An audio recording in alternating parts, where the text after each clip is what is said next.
Četvrta po redu zbirka duhovne poezije pod nazivom Svjati Bože je ne u pripremi, već je gotova i ovog jutra će autor Miloš Dimić predstaviti detalje o njoj. Dobro jutro Miloše i dobrodošli. Dobro jutro, bolje vas našli i Bog pomogao svim gledalcima. Hvala Bogu na nadahnuću i evo, neočekivano i za mene, a tek za moje prijatelje i za čitaoce da nakon par meseci imam četvrtu knjigu. Mi smo početkom novembra najavili promociju istovremeno 3 zbirke duhovne poezije i 9. novembra je u amfiteatru Crkve Lazarice održana ta promocija. Nije prošlo mnogo vremena i evo sledeća zbirka je spremna. Svjati Bože, pretpostavljam da sam naziv proističe inspiracija zapravo iz Svete liturgije. Pa da, svaki dobri dar i svaki savršeni poklon dolazi iz Svete liturgije i verujem da mi je Bog dao nadahnuće upravo u bogosluženjima u našoj Srpskoj pravoslavnoj crkvi, tako da jednostavno sam sabrao pesme koje sam napisao i pripremio četvrtu zbirku koja sadrži 61 pesmu, tako da sa onih 99 pesama to je do sada 160 ukupno objavljenih duhovnih pesama. Sve su napisane sa blagoslovom našeg episkopa gospodina Davida i na tome sam mu neizmjerno zahvalan. On mi je i rekao da treba da neprestano moja ruka piše stihove, tako da sam na početku knjige ispred svih recenzija i predgovora stavio taj njegov citat, jer mi to zaista dalo veliki elan i nadahnuće i znam da taj njegov blagoslov i molitve upravo su omogućile da nastane ovako veliki broj pesama u slavu Božiju, u čast svetih Božih ugodnika i u ovoj knjizi pretežno svetih mučenika. Evo, otvorila sam 28. stranu, Sveta Ksenija Petrogradska. Osim inspiracije, potrebno je poznavati i žitija svetih. Pa mene zaista nadahnuje da čitam žitija svetih, da me to utvrđuje u veri i preporučio bih svima da svoje slobodno vreme iskoriste za to, da čitaju kako su sveti ljudi ugodili Bogu, kako ih je Bog proslavio i sada njihove molitve imamo da nas zastupaju ovde na zemlji, da nam pomognu da prevazilazimo probleme, iskušenja i meni zaista ova knjiga i sve pesme koje sam napisao po utiscima čitalaca predstavljaju skraćena žitija svetih kroz stihove, tako da sam neizmjerno blagodaran Bogu što sam udostojen da žitija svetih pretočim u pesme, da iskažem svoje osjećanja i da svaku pesmu završim sa molitvom svetitelju, da se moli Bogu za nas, da tako imamo snagu zbog tog njihovog molitvenog zastupništva i drago mi što sam napisao i na kraju sam ovu zbirku završio pesmom Svim svetim Srbima, jer zaista samo Bog zna koliko je svetih Srba postradalo za Hrista i mnogi nisu u kalendaru, ali svi sveti Srbi su u nebeskoj Srbiji, naši molitveni zastupnici, tako da verujem da ću imati u buduće nadahnuće za stihotvorenje, jer me to zaista ispunjava, ukreplje dušu i nekako olakšava svakodnevnicu i prosto mi daje rasterećenje. Osim blagoslova našeg vladike, pretpostavljam i sveštenika i paroha, znači i podrška porodice. Naravno, svi smo mi u crkvi jedna velika porodica i zahvalan sam i podršci našeg sveštenstva, naše eparhije i šire i naravno mojoj porodici, mom bratu Urošu, supruzi Mariji, jer i oni su mi dosta pomogli u duhovnom pesničkom stvaralaštvu, ali eto, oni su izrazili želju da na knjigama ja budem naslovljen kao autor, da to bude neko moje individualno delo, ali ja to smatram sabornim dostignućem, porodičnom poezijom i to svi znaju i koji čitaju i koji me poznaju znaju da ja ne reprezentujem ovde sebe i ne smatram ovo svojim uspehom, nego uspehom svojih bližnjih. Da se pozabavimo i tehničkim detaljima, izdavač je Umetnički horizont iz Kragujevca.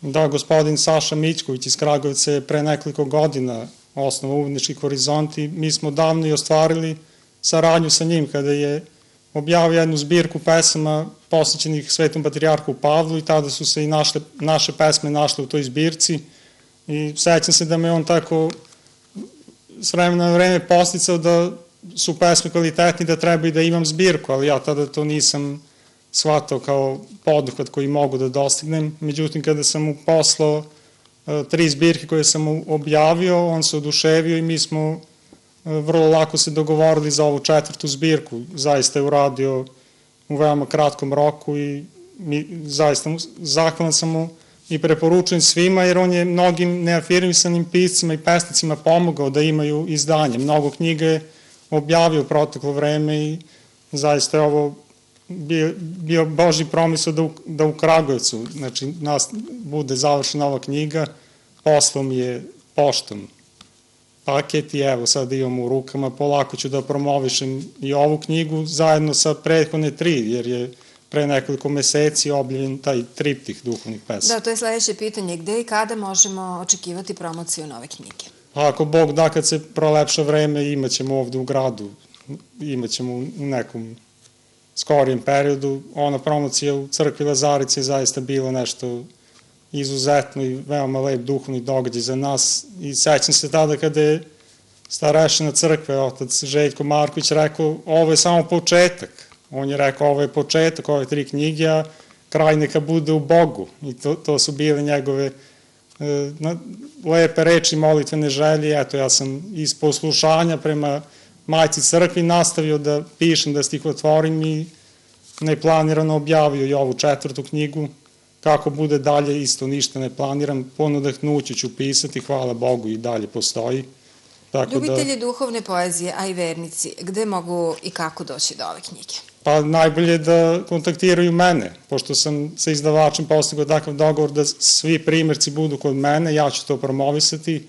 Danas je lako kontaktirati preko društvenih mreža svakoga i ljudi mi kontaktiraju, šalju poruke i pitaju. I mnogima sam mailom slao zbirke u digitalnom formatu i to je zaista dobro urađeno i onako pregodno može da se pročita. Savremeno funkcionisanje. Pa da, pošljem na mail ljudima, oni šalju dalje, tako da je knjiga već stigla do par hiljada čitalaca. Ako želi baš da dobije knjigu ovako da drži u rukama, najbolje ili kada budem pravio promociju ili lično mene da kontaktira i ja ću izaći u susret, a poklanjam i našoj biblioteci svaku knjigu i biblioteci crkve Lazarice, tako da i tu se knjige izdaju i čitaju i to tako cirkuliše.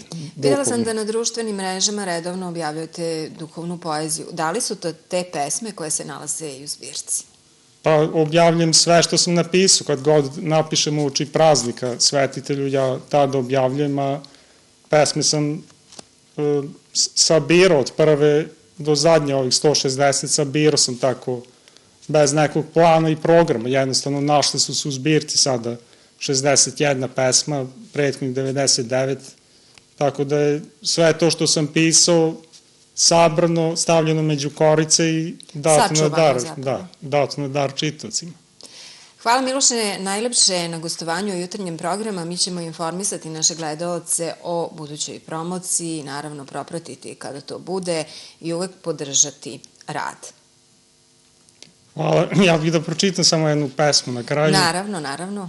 Evo, neka bude to pesma o srpskom junaku Milošu Obliću, po kojem sam i dobio ime, a tu je i pesma o svetom caru Urošu, po kojem moj brat dobio ime, tako da i to mogu ljudi da pročitaju, ali sada ću o Milošu Obliću pročitati.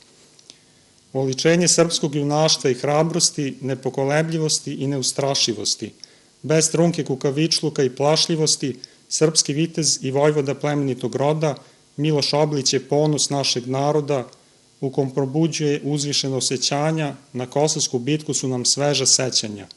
Ispunio je snažan zavet svog obećanja, koje je na Kneževoj večeri iskreno dao i na bojnom polju nije posustao, niti od svoje viteške namere odustao. U svetlu Vidovdana dana je turskog sultana usmrtio nožem od Učkura do bijela grla i tada u junačkom srcu pobedu osetio, koju je krstonosnom srpskom rodu posvetio. Kosovski junaci su naši sveti mučenici, pred gospodom zastupnici i molitvenici za namučeno sveto Kosovo i Metohiju i našu slavnu majku zemlju Srbiju. Divno, zaista. Tu je i istorija i emocije i sve ono što treba da znamo i da se podsjetimo zapravo. Da, i da se svakodnevno molitveno sećamo naših svetih predaka i mučenika, da im se molitveno obraćamo i kao što ih i naša crkva kroz praznike proslavlja, tako da ih i mi proslavljamo najpre svojim životima, da naši životi budu takvi da budemo dostojni naših svetih predaka i da se ne postidimo njih jednoga dana kada se naše duše sretnu sa njima u Carstvu nebeskom. Hvala još jednom, Miloše, na ovom divnom gostovanju. Hvala i vam.